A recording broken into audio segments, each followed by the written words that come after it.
Hello, and welcome to the RPG Rundown. From dungeons to deep space, we've got the systems and stories for your table. My name is Seth, and today you'll notice that I have a different host with me. So I am excited to have Darryl Jones as a special guest because Jeff could not be here, and we are going to interview him about his upcoming, not upcoming, it is ongoing, it is current, it is live, is a Kickstarter for a time traveler's guide to dinosaur hunting. And Darryl, your company is Splattered Ink Games, correct? Yeah, that's right. Thanks for having me. I am so excited and thrilled to see how this project's going and the support of gamers and role-playing gamers all over coming together because everybody loves dinosaurs. Oh, absolutely, absolutely. Um, yeah, so we're just gonna dive in to some interview questions here. I'm gonna have a couple personal ones for you, and then we'll Sure. get into the nitty gritty of the Kickstarter, shall we? So Sounds good. Thanks. first, how long have you been playing TTRPGs, and how did you get into them? That is one of my favorite questions to answer because I obviously I'm writing for fifth edition, and there are rules that go with fifth edition, and those rules are meant to facilitate decision making and fun and shared storytelling and all that stuff. But my first time playing D&D, I had no clue what the rules were, and in the most literal sense. This was probably 91, so we got to go back a little bit. Love it. And I came home from school and I went over to a friend's shop. His parents owned a convenience store, so we played games in the back room. And he pulled out his AD&D book, and it was my first time to experience that. We didn't even Awesome. have time to finish making characters before it was time to go home. Of But course. one of the other kids came back to my house afterward, and we didn't have character sheets. We didn't have the book. I never played the game, but that night we played D&D until midnight. Awesome. And the rules were literally just we're going to roll this D20 and it probably means something and made up the rest. And Yeah. so I love that you actually don't have to follow the rules. That's like the rule number one, right? Yeah. 100%. I've been hooked ever since. So. Fantastic. Okay, so have you only played D&D? Have you branched out into any others? Oh yeah, no, especially in the 90s, there was kind of a little bit of a boom for independent publishing. I mean, we had Deadlands, I played GURPS, I have Nice. Bram Stoker's official Dracula Okay. adaptation RPG.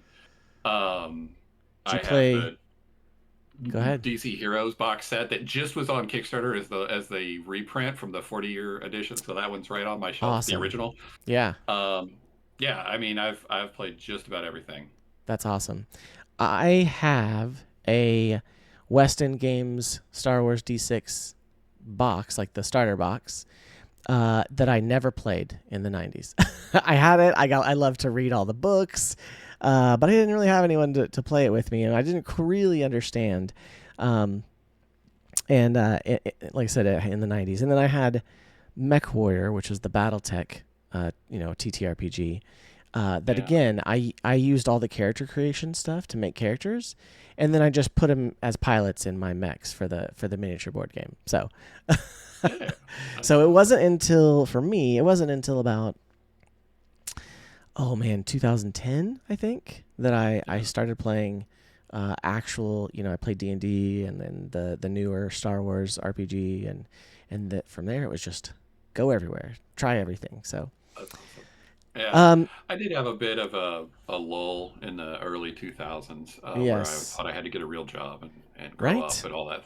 And then I was fortunate enough in 2014, some friends said, "Hey, we're playing D&D. They just released a new edition," and uh, and I said, "Sure, I'll give it a try." And I was like, "Oh man, it just was one session. I'm like, I'm back. yeah, I am all in." yeah, And yeah. yeah, it's So let's fantastic. see, 2014. That would have been fifth edition, right? Yeah, yeah, Okay, great, great. Yeah, I started right when fourth edition came out. So I guess it was a little earlier than 2010, maybe. But my DM was like, "Well, I want to do 3.5." We did one session of 3.5, and then we convinced him to do 4. And then we played about 5 or 6 sessions of 4, and then then we waited till 5. So I had a break as well. Yeah, But that's cool. Yeah, um, awesome. So it's what fun led? to not have to be to go back to doing something you love as a kid. Sorry to Oh, interrupt you. absolutely. No, no, no. It's this is your interview. What led you to start creating like supplements for D&D? Um, I couldn't live without it. I mean, I am an artist at heart. I have been told that I was raised mostly by my grandparents, and my grandma would frequently tell, we knew from the time you were 4. We saw you were drawing, and there was more to it than just a typical kid's drawing. And I'm not bragging on myself. I'm just saying that was what I was told, and it came to fruition.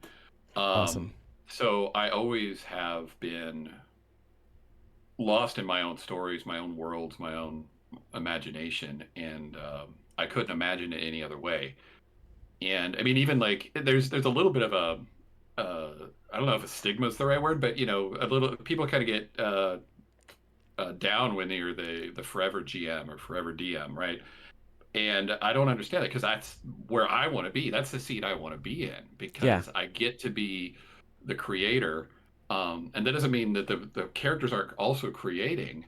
Um, but there is more on the DM's shoulders to do that, and I love absolutely. it. So I'm right there with you. Like I said, we talked a little bit before. I DM an ongoing game with a bunch of other creators and friends, and we homebrew everything, and I love it. Um, I've always loved the world building too, so yeah, I totally get it. yeah. So let's see. What Other was the? than I was just gonna say, other than the books I have written, Uh I have huh. never run anything out of a book. Really? Okay, Yeah, that's not okay. even once. That's okay. I've definitely referred to a bunch though. There's a Oh lot of yeah, good appropriation going on by all creators, I'm sure. But absolutely. I really enjoy finding those unique books. And maybe I don't run the campaign that they put out all the time, but I love to take elements from things. I love to oh take yeah, like a system that someone has created for like death mechanics, or I love to take stat blocks, from this creator over here, or use tables from a book that has like a whole bunch of tables on, random NPCs or something. So but yeah, yes, for I sure. too love to do it. Now I have ran, um, so I've never, because I came late to it. I wasn't as familiar with like Sword Coast and all of the original D&D settings, and so I Hmm. haven't played in any of those settings on the tabletop. But I've played some video games with some of those settings, but I've never played with them on the tabletop. The first one that I actually ran, um, as a DM was a Critical Role uh, Oh, book. And I actually got one of their books, and like I was telling you earlier, Jeff, my co-host, he had never played D&D before. I had just got the Critical Role book, and I said, you know what? There's some introductory adventures in here. Let's start with one of those. And because they liked it so much, they're like, well, we're going to do this every Tuesday night now, right? that's awesome. Because we do it online. And so I was like, well, sure, why not? And so we Yeah, started, and I had ran the intro adventure for them, and then I basically just homebrewed everything afterwards. It was just in that world. So, but once that kind of finished, I started anew with a new world, all my own, and that's what we're on now. And but yeah, love the creation. So definitely understand. Um, so let's see. Besides this current campaign, or this current Kickstarter campaign, what are the other big settings that you've done that you're just super passionate about? yeah. So Seeds of Decay is really my baby. And it stems from a lot of different things. So I self-published a comic book in 2001 called The Daubers. Daubers are kind of the lead race in Seeds of Decay. Nice. They're tiny little forest hobbits, so they're 18 inches tall. I love it. Yeah, legendarily they are 3 apples tall, but no one actually knows That's their true I height. love the measurement. I love the measurement. Yeah, That's great. and so so I wrote this story, had a lot of fun with it, and that was 2001. So then right after that, I got married and started life, and I never really got to dig into it as much as I wanted. And I will add the side note. Daubers is my grandpa would always say, "Keep your daubers up." It was the way to encourage me and the other kids. So that's where the name came from. And I still Fantastic. sometimes will sign a message with "Keep your daubers up." And the when I got into D&D, my first thought was, this is what I'm going to do. I'm going to go back to the daubers. Um, in the meantime, my wife became a gamer, huge board gamer, really into Euros, worker placement. Basically, the amount of pieces that the game has determines how much she enjoys it. More better. Okay. It literally doesn't matter if anything else. It's like, as long as the rules are complicated and I have to spend an hour to set it up and an hour to put it away, I'm willing to play this game. Um, Okay. I'm kind of exaggerating, but it is a joke in our house too.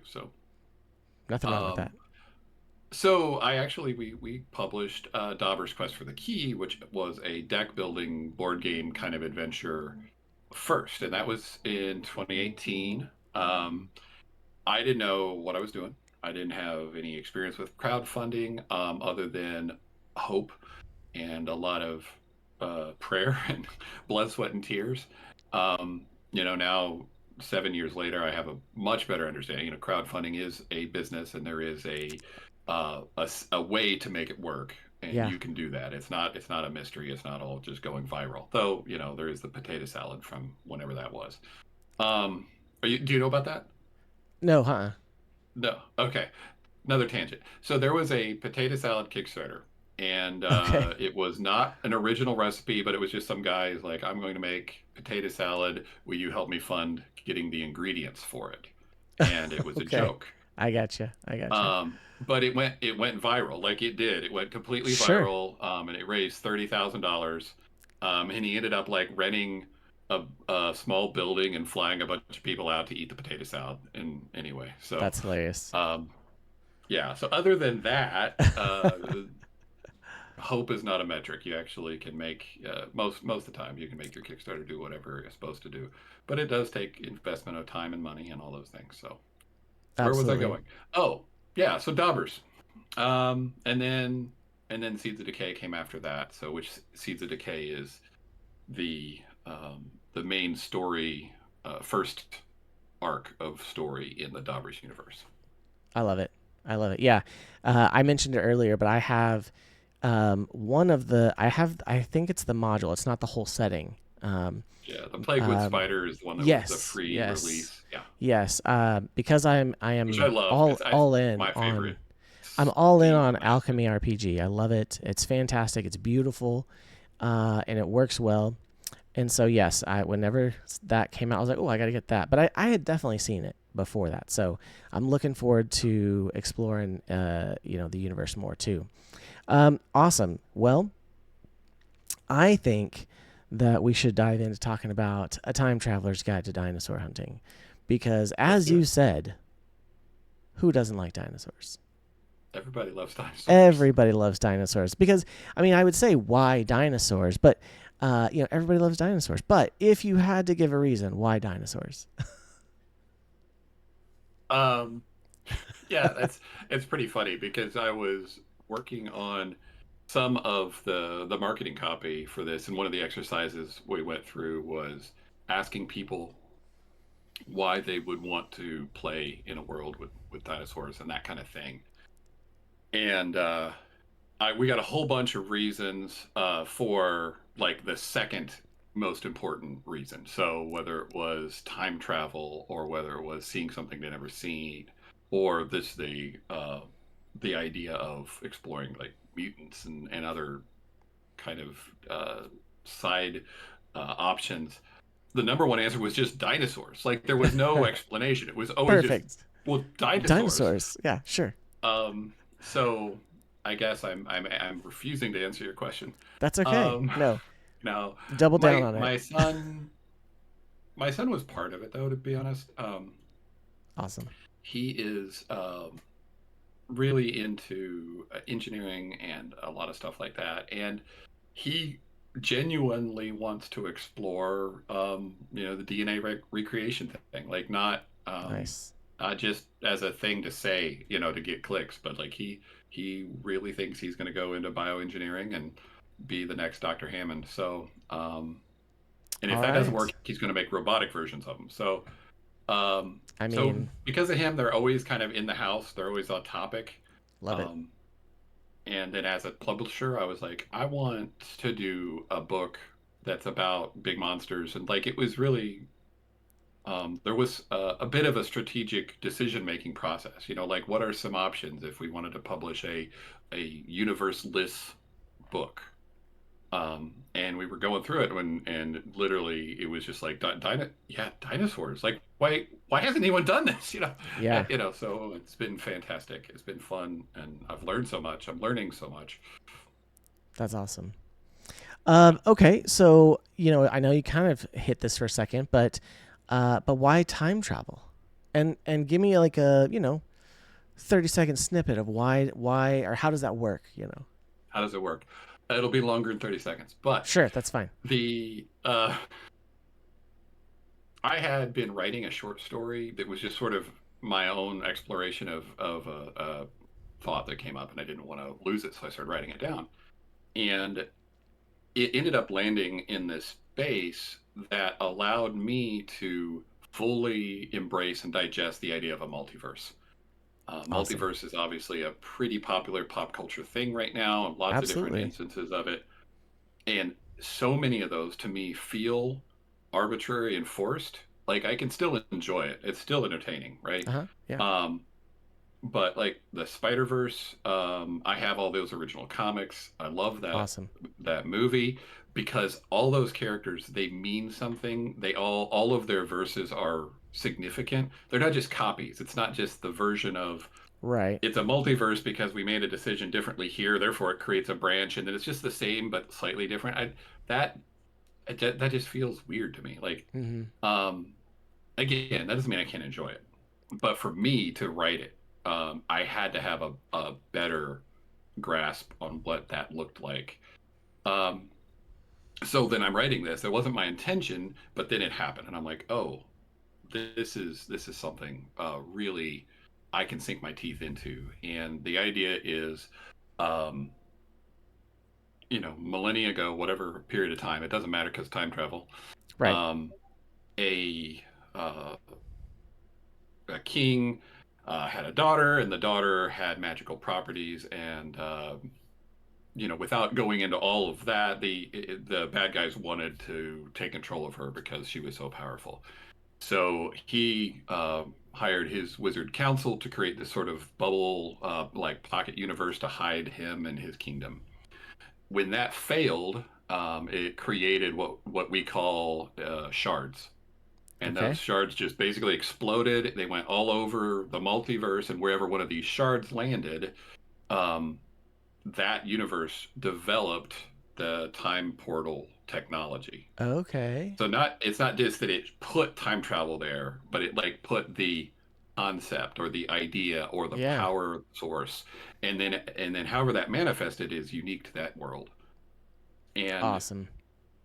so now we've got all these connections, but then we also have an infinite possibility of future connections. So Yeah, absolutely. It this creates isn't. that destination and also the Yeah, reason why things are different in that, like, mutant dinosaurs or something. So, yeah, right, yeah. So like one of our most well-known writers, Jeff Grubb, for example, his idea is you get shunted into this world where brain gorgers are. Brain gorgers are our um, generic. It's not generic, but it's um, mind flayers. Except we they're our version of mind flayers because we can't. gotcha. Mind flayers are copyrighted, right? Absolutely. Um, and those mind flayers had time traveled to that universe. So his story is really cool because they came to the universe, they altered it already. So when you land there, you have to figure out how to make it go back to the original version, Okay. and that's how Okay. then you can go back to your. And so it's so clever. And of Awesome. course you've got brain gorgers and squid-faced velociraptors, Yes, because that's I yeah, saw that on some of the yeah, images on the Kickstarter page, which yeah. we'll That's some show in a really second. compelling art. Yeah, Yeah, no, it looks fantastic. Um, yeah. okay, So that kind of thing. That's what's happening. awesome. And yes, there will be a time traveler's guide to other things Oh, little there. teaser. I like it. Exclusive. Yeah, yeah, yeah. Yeah, perfect, fantastic.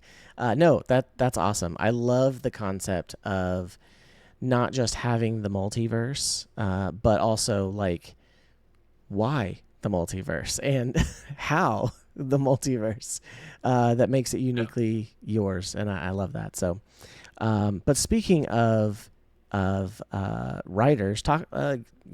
Give me, let me know who your team is. Let's give them a shout out. for sure. Yeah, well, obviously, I'll be doing some writing, but I am not the primary source of writing, so hopefully I can keep the project on track. Because I'm also juggling a lot of other balls or wearing a lot of hats, whatever the phrase I should use is. But as I mentioned, we have Jeff Grubb, who created Spelljammer. He worked on Dragonlance. He is Awesome, one of the OG of OGs in Dungeons and Dragons. Fantastic to work with, and just really, really excited to have him with us. We have Kat Kruger, who has done a ton of work with Hit Point Press and most recently with MCDM, if anybody knows Matt Colville and all of oh his yes, awesome work. Um, Craig Sawyer is a novelist and game designer. He designed and wrote the content for Escape from Dulce, but he also has a no, small horror novel or novella. I don't know which one it falls into, but it's called Playboy. Um, he's actually writing two of our adventures because he's just all in. He's like, this is the greatest, and he's fantastic. great to work with. Um, Ben Palmer's a friend of mine. He's got 150, I think, published adventures. Has done a couple of the Kickstarters. Awesome. Um, and there's other people I want to mention. I don't want to forget. Oh, Alex Kammer, most famously the owner of Gamehole Con. Um, and but he's also written a few other things. The End of Everything, I think, is what it's called. And just he's another OG. He's been around for a long time and really, really creative. If you look on the Kickstarter page, there's the Rehausaurus, Yes, which yes. is his creation too, Okay, we'll show which that is off in a terrifying. I minute. mean, it's yeah, just um, yeah. There's others. Oh, Jenny Loveday.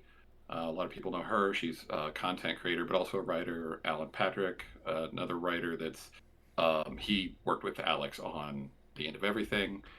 And it has done a couple other things like he wrote a book on uh, the Fae, the Red Wizards Oh from the movie. yes, Like yes, he absolutely. The wrote a Fae. book on them. Yeah, Yeah. that's awesome. Anyway, yeah. So it's just a ton of really creative, really cool people, and really excited that I get to do this. I don't even know why they said yes. Right? I'm just me, and they're all like, "Sure, I want to work on stuff. Dinosaurs are fun." Yeah, yeah. So You brought them an interesting topic, so that's yeah. gotta. No, that's fantastic, and that sounds Zach like an Goins. amazing cast. Oh, Zach, we can't forget Zach. Can't forget Zach. He's the writer of um, Hordoon, which is the one with the Dreadnoughtus wearing armor. If you saw those guys, Yes, yes. the really big ones. It's a Mad Max inspired desert kind of thing. And he's got another Kickstarter coming out soon too that is going to be really fun, where he's doing a dinosaur park, but it's written in Morkborg, the Oh, system. okay. Yeah. Yeah. So, Awesome. and then I'm going to write for that too. So, Awesome. team That'll up. be good. That'll be good. Yeah. Yeah. Fantastic. So, okay, let's see here. I'm gonna ask like a couple more, and then we'll kind of look at the Kickstarter page, and I'll let you hit some high points on it.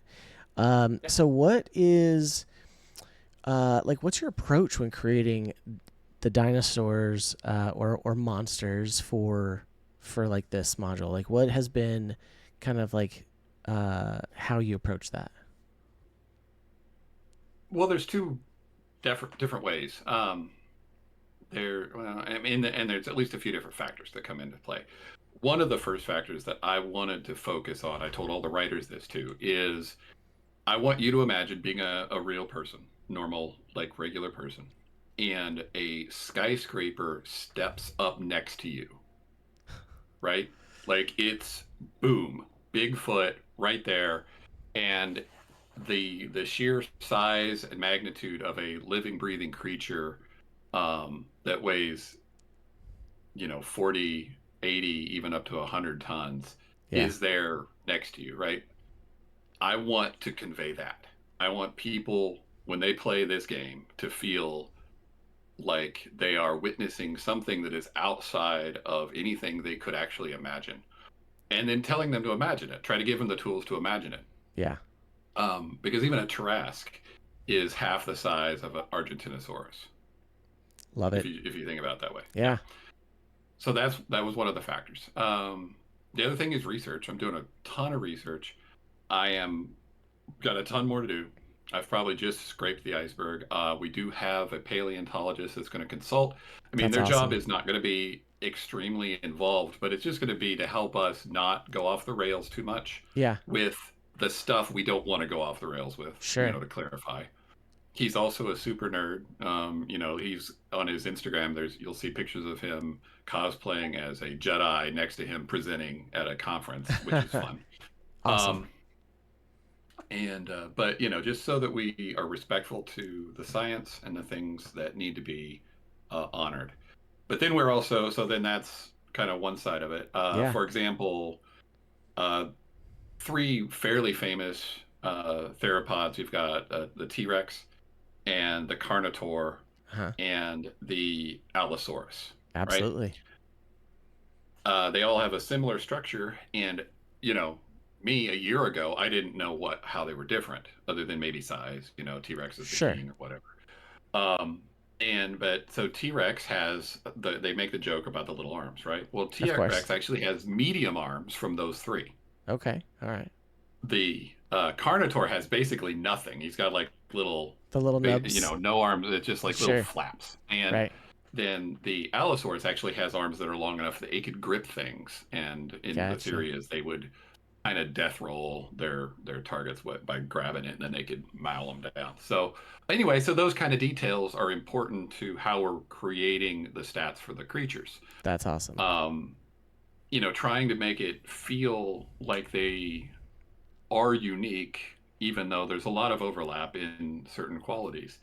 Um, a Styracosaurus, for example, is similar to a Triceratops. They've got the big cranial shield. Yeah. And the way we try to make that feel like something other than just a ball of meat with health, and an attack, Right. is if you are attacking it from the front, the AC is too higher, right? Okay. Because it's got the big Nice. shield, right? I Yeah. mean, and sure, is it perfect? No, but in the moment when you're playing the game, you're going to hopefully go, oh, and that's all it takes for it to really feel good, Yeah. Absolutely. Um, so I mean, that's a long-winded version of we're trying to honor the creatures, I love that. but then we're also trying to get nuts. So I mentioned the Rheosaurus, uh, Alex's creature. I think it's based off of the Ceratosaurus, but it's got a intelligence of 16, and it's got mind control powers. So just imagine, Yeah. Tyrannosaurs are already scary enough, and this thing is chasing you through the jungle. Good luck, Ooh. right? Yeah. Yeah. Um, yeah. So we're having a lot of fun with it. Awesome. Yeah. We'll show that off here in a minute. Yeah. Fantastic. So okay. No, I love that. I love that you have a paleontologist that you're consulting with to, get when you want to make it just a dinosaur, you're making it just a dinosaur. When you want to make it something crazy, love it. Yeah. Okay. So let's see. For this book, would you say it's better for like a campaign or for one shots or you think it'll be nice and balanced for both? Well, yeah, I think it'll definitely serve both goals. When you were talking earlier about how you love to pull parts out of your books to use in your own world campaign, um, that was actually my number one focus when creating this book. Awesome. Um, I believe if you run the adventures from start to finish, you're going to have the most memorable campaign you've possibly ever run. But that was actually the secondary goal. The first goal Yeah. was to create a bunch of stuff that anybody could use in any campaign. We really wanted it to be to give you the power to be like, you know what, the Sword Coast is starting to get a little bit dull. We need a Spinosaurus. Um, Absolutely. and you can just pull the time travel concepts. You don't even have to pull like the whole thing. You just be like, Yeah. oh, there must be a shard out in the lake, and therefore it created a temporal variance and one pop through, and that's it. That's the only thing you needed, right? It just Yeah. gives you enough to make it to help suspend disbelief. Yeah. So, yep. Fantastic. Plus I do love that. cyborgs and other stuff. Yeah, Yeah. No, that's great. yeah. Okay, so let's do this. I'm gonna switch over. If you are watching on YouTube or on Spotify, switching over to the presentation now, and we're gonna take a look at the Kickstarter page. I am gonna play at least part of the video here, so you should hear that.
Awesome. So, if you were watching the video, you got to see the video on the Kickstarter page here.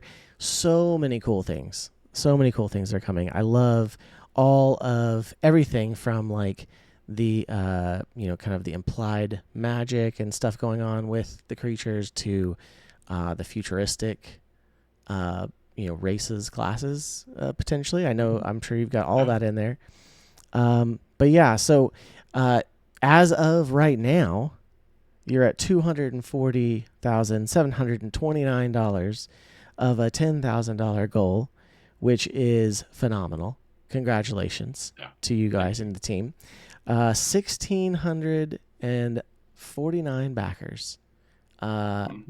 People love dinosaurs, Yeah. and you still have 20 days. I think you can double it. That would be crazy. That would be phenomenal. There's the typical pattern for a Kickstarter is a lot of it happens at the beginning, especially if you're doing your marketing right, because people already know. So the people that are interested are ready to go. Now, we are fortunate enough to be doing interviews like this, and there's been articles written and things like that. So we're getting some eyes out to people that we hadn't before. Yeah. And we're going to continue to have a strong rest of the campaign. But unless something really crazy happens, we probably won't double it. We'll still do really well. You never know. Yeah. No. You're doing fantastic, and that's so awesome for you and the team. Just obviously on the list here, what's inside the Kickstarter: over 300 dinosaurs and prehistoric monsters, cyborg dinosaurs, mutant dinosaurs, alien dinosaurs, eldritch horrors, 12 adventures, each in a unique setting, playable dinosaur lineages, Love that. New classes including the cyborg, the shard mystic, and the beastkin. Um, yes, please. For all three, thank you. 30 plus cybernetic enhancements, dinosaur mounts, guns, high tech and low tech weapons, ancient and futuristic spells, items, and crafting ingredients.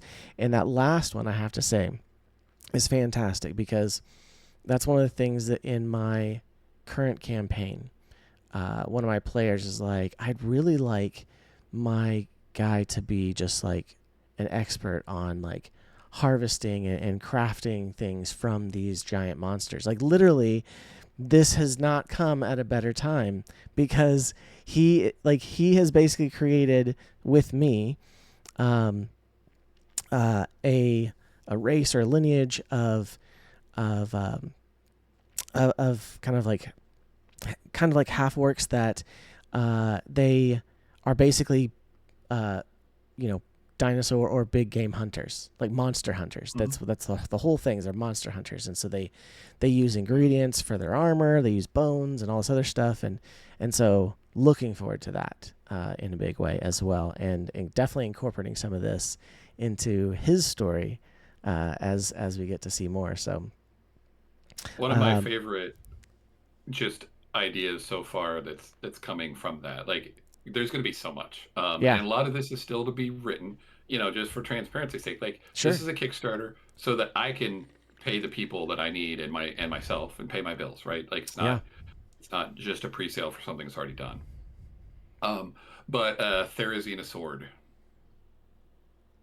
Like, so you've heard of the Therizinosaurus? Oh It's yes, yes. Okay, the okay. dinosaur with the longest claws to Uh ever. huh. Yeah, so Yeah. Therizina sword is Nice. A coming. sword based off Yeah, of. Oh, that's fantastic. yeah, That's yeah. I that's mean, it awesome. sounds fun to say. It does. It does. That's I part would of the probably butcher it part of if the I try charm. to say it again. Uh, Yeah. no, that's so cool. So, what are obviously you're offering books and PDFs and tokens and maps, Mhm. I assume. What are some other Yeah. things that you are offering or that you hope to offer? Like maybe even some of the stretch goals. Yeah.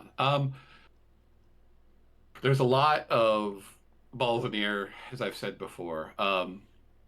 I do want to highlight the tokens. I think we're the only company that really does a focus on top-down tokens. Mm-hmm. We did the entire fifth edition SRD last year. Those are in fulfillment right now, Awesome. and hopefully people will have them in hands actually before the Kickstarter ends.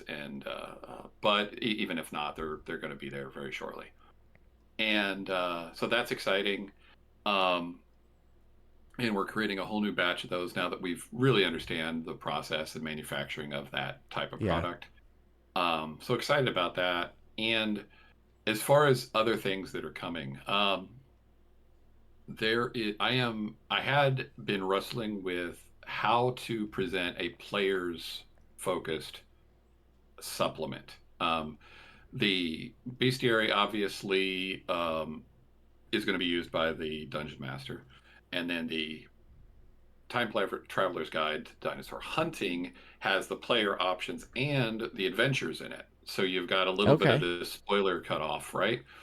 Um, and it's obvious, but as a player, I'm sure a lot of players have these books, even if they're not supposed to. But we're all for that. You don't have to be a GM to buy the books. Um, Absolutely.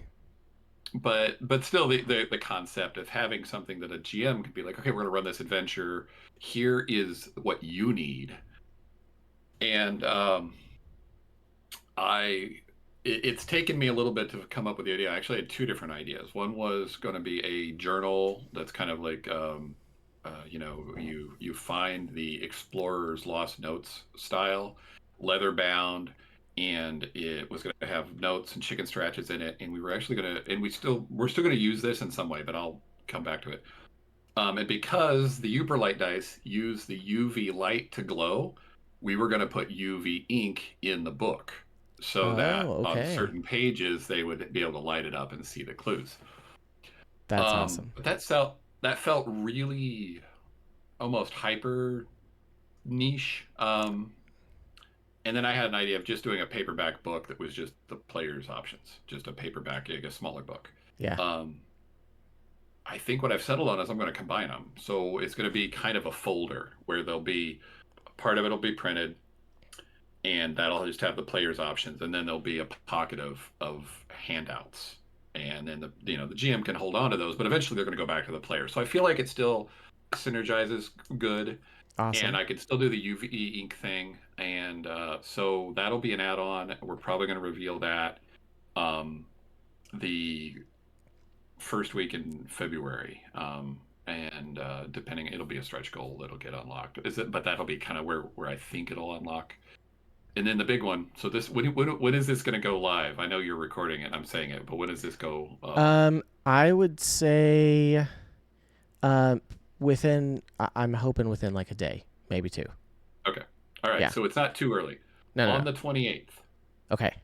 So you're getting the exclusive here. On the 28th, Yes. we are going to publish a set of add-ons, which is 120 dinosaur STL files that people can download and print their own Ooh. dinosaurs. That sounds awesome. That sounds awesome. Yeah, yeah, and Love it's a it. lot, and I'm still trying to figure out how to wrangle it all together. Yeah. And there will, because of the nature of this business, there is going to be a certain, because I'm going to group them into adventures. So every, Mm-hmm. if you want to just get the Brain Gorgers pack, you can do that. If you want to get all of them, then you can do that. But there's going to be a few of the adventures where it's like, we don't know what's going to be in it yet, but you're going to get 10 dinosaurs, we promise, right? Like it's going to happen. That's cool. But that's the nature of Kickstarter, I think. But it's going to be good. Awesome. I'm excited. Yeah, I mean, and I guess I'll show you if you can see it. Yeah, we I can know see your it. Yeah. podcasters can't see it, but this is a That's okay. Spinosaurus. It's an excuse to go look at the YouTube and Yeah. Spotify, right? Hold it So up just a now, little bit Grant, there. we're hold it up. Yeah, just there we go. There we go. Focus. Yeah. Yeah. Awesome. This is a STL that you will have to print from. That's so So cool. this is obviously the print that I ordered so I could see how they came out. He's in 3 parts. He's a big boy. Awesome. But then here's our this is a Ceratosaurus. He's Very a cool. little theropod. Yeah. Pretty cool guy. Hold it up He's just got a little bit again there. You almost kind of have to hold it in front of your face. Yeah, there you go. Okay, there you go. Yeah, Awesome. see, he's the one that's got the little horn on his nose. Oh, okay. Yeah. If you're familiar with that. Yeah. And of course, just some classics. Here's our Triceratops. Beautiful. That was always my favorite. Yeah. I mean, my favorite of that category has become the Styracosaurus because he's the one Really? with the big spikes. Yeah, the ones behind it. Yeah. Yeah. So, and he's just cool. He's a little mean looking guy, but Yeah. Awesome. I think mine Cool. definitely went to, of course, We're of the Age, Land Before Time, of course, Oh yeah. it was a big deal when we were young. But no, that's fantastic. Love that. Well, no, that's little fantastic. Scene where they're splashing through the water in the beginning, and it's like they're Yeah. swimming, and you have no idea really what's going on before it comes into focus. Is Yeah. ingrained in my memory. So good. And then Ducky coming out of the water underneath one of them. I don't even remember what part this is, but Ducky Yeah. comes out of the water underneath one of the other characters, and he says, "I smell." Yeah. Oh no, somebody else says, "I smell." I smell Ducky. Or Yeah. I don't know. Yeah. It's funny. And then I'll finish it. And then he goes, "You smell me?" You smell? Yeah. Yeah. Do you See? remember? I remember. My sister and I Yeah. would quote that to each other. So yes. Yeah. Fantastic. I just I know don't why know. that stuck in my head. But that one always did. Hey, it does. Fantastic. Got Like, paused love there it. or something. Love it. No, that's fantastic. So, well, no, that's cool. And thanks for the exclusive on the STLs. That's gonna be awesome. We're definitely Yeah. gonna shout that out. But I mean, it seems ridiculous, but in the end, I want to provide the most complete package I can, and this Yeah. is feeling a little ambitious. I mean, it should be ambitious, but I mean, I when I say it that mean, way, I'm I kind think of you're there. understating. So with that, if you don't have space for printed things, you've got the tokens, and if you want to print them yourself, got a printer, you can get Yeah. the deals. Now, granted, there's a lot more tokens, but it's the best I can do. 120 is still a lot. Oh no, that's fantastic. Yeah. Yeah. Well, awesome. Let's see. Let me see here. I was going to show off because we said it earlier. The Rehosaurus. Yeah. Right. There I we think go. so. Yeah, I can I'm showing it see. off. You're not going to see it, but I'm showing it off on the recording here. The Rheosaurus, aggression 4. It's an Oh aggressive yeah, creature. aggression. We didn't talk about that. Yeah, let me know what is aggression. So instead of using the alignment, we're not using alignment at all, Sure. and but we do have rules for taming creatures, and we have aggression. So they go together, but they're also separate things. So as far as taming goes, um, one of our writers had some experience with breaking horses, and he was using that experience to just try to influence how this might happen. And the idea is if a creature is tameable, and we'll answer if in a minute, then you take the number 8 and you add their aggression to it and you add their CR to it, and then you roll your taming ability, which if you're a beastkin, you'll have a higher ability. Otherwise, it can just be animal handling. And if you succeed against that, so for example, a Styracosaurus, I think, is a CR of 4 and an aggression of 2. So you're rolling Yes. against a 14. Awesome. Um, so if you succeed, then that number goes down by 1. If you fail, it goes up by 1. Okay. And you can do 1 roll per day, and however many days it takes to get that to 0 is how long it takes to tame a creature. So a horse, for example, would Awesome. take about 8 days to break, which is what he said was not out of line for reality. Okay. Okay. Yeah. Um, so that's the idea. Now, when you're dealing with a CR creature of 10 and they've got an aggression of 4 or 5 or 6 or whatever, then, you're rolling and probably failing more than you're succeeding. And it's just getting worse and worse. They're just going to eat you. Right. And that's what we want. We want that to be a fear and a problem. That's And then fantastic. with the aggression rating, the writer can just specify, cannot be tamed because their Just too situation. aggressive. Yeah. Yeah, yeah, and the aggression rating is also meant to be fluid for the storytelling. It's not just this creature has an aggression of 5. It's this creature has an aggression of 5 currently, right? Okay. So if it's Yeah. hungry or if it is not hungry, like that, all those kind of things. Um, and that number also doesn't just mean that it's wanting to fight. So you can have an aggression of timid, but it could still be a 1 or a 2, and it's because they want to get away, right? They're Yeah. fleeing, they're scared of you, which still interferes with your ability to befriend them, Okay. right? Yeah. So that's how that works. Awesome. No, that's Yeah, I that's think it's really cool. cool. And for the viewers at home and the listeners, if you go to the Kickstarter, you can download the free preview PDF that has the Rheosaurus in there, has several other of the um, dinosaurs and monsters in there as well to check out, and you can see some of this as well. So Yeah, yeah, it's go got check it what, out. 6 or something Six out or of the eight maybe. 300. Yeah, Yeah, it's a got lot of quite a content. few. There's some stories, kind of snippets in there. Yeah, It has, introduction to some of the adventures. yeah, it has a picture of the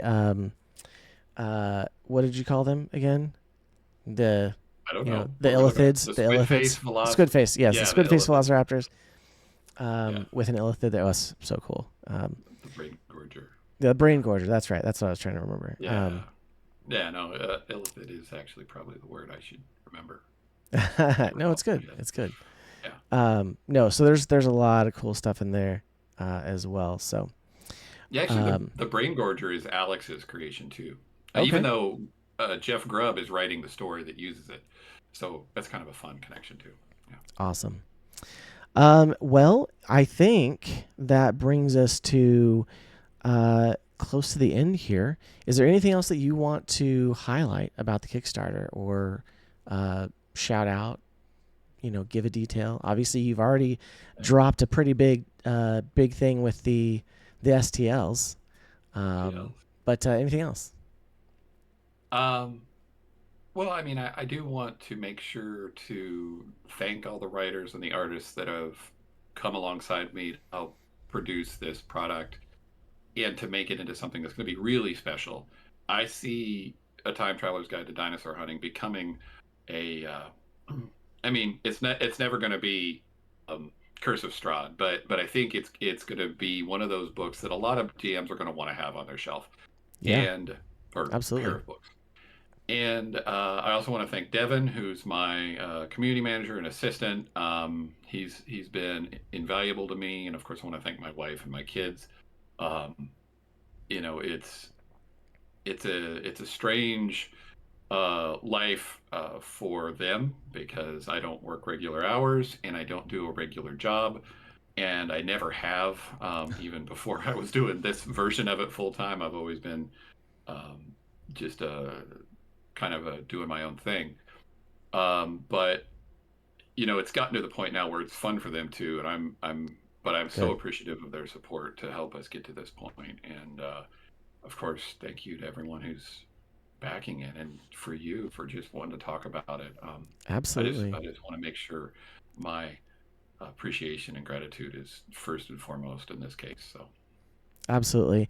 And again, thanks for coming on the show. So, and thanks to Devin and Luke from Love Thy Nerd for making this connection happen as well. Um, awesome. yeah, no, it's so cool. I'm excited to see where this goes.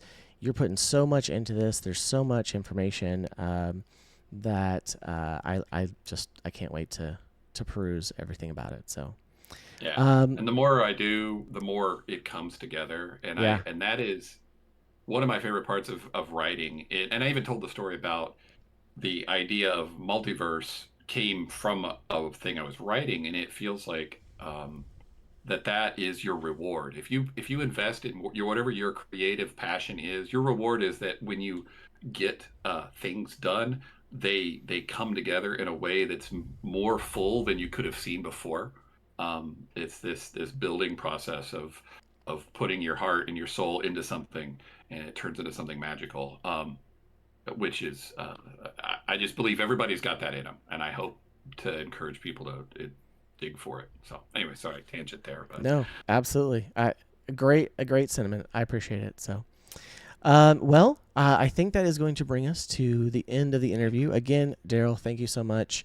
Um, for everyone who is listening, go check out the Kickstarter. Okay, it is live right now. It has 20 days left. Today, on recording, it is January 24th, 2025.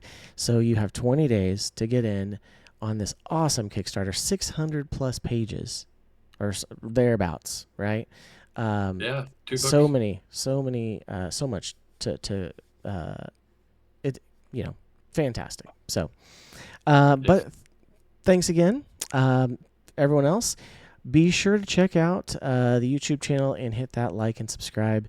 It is youtube.com at the RPG Rundown LTN. It is a new channel as of last season. We are part of the Love Thy Nerd podcast network, so be sure to check out the description for a link to all the shows in our network. We have everything from board games to wrestling to comics. There's so much to check out, so be sure to check that out as well. Well, again, Darryl, thank you.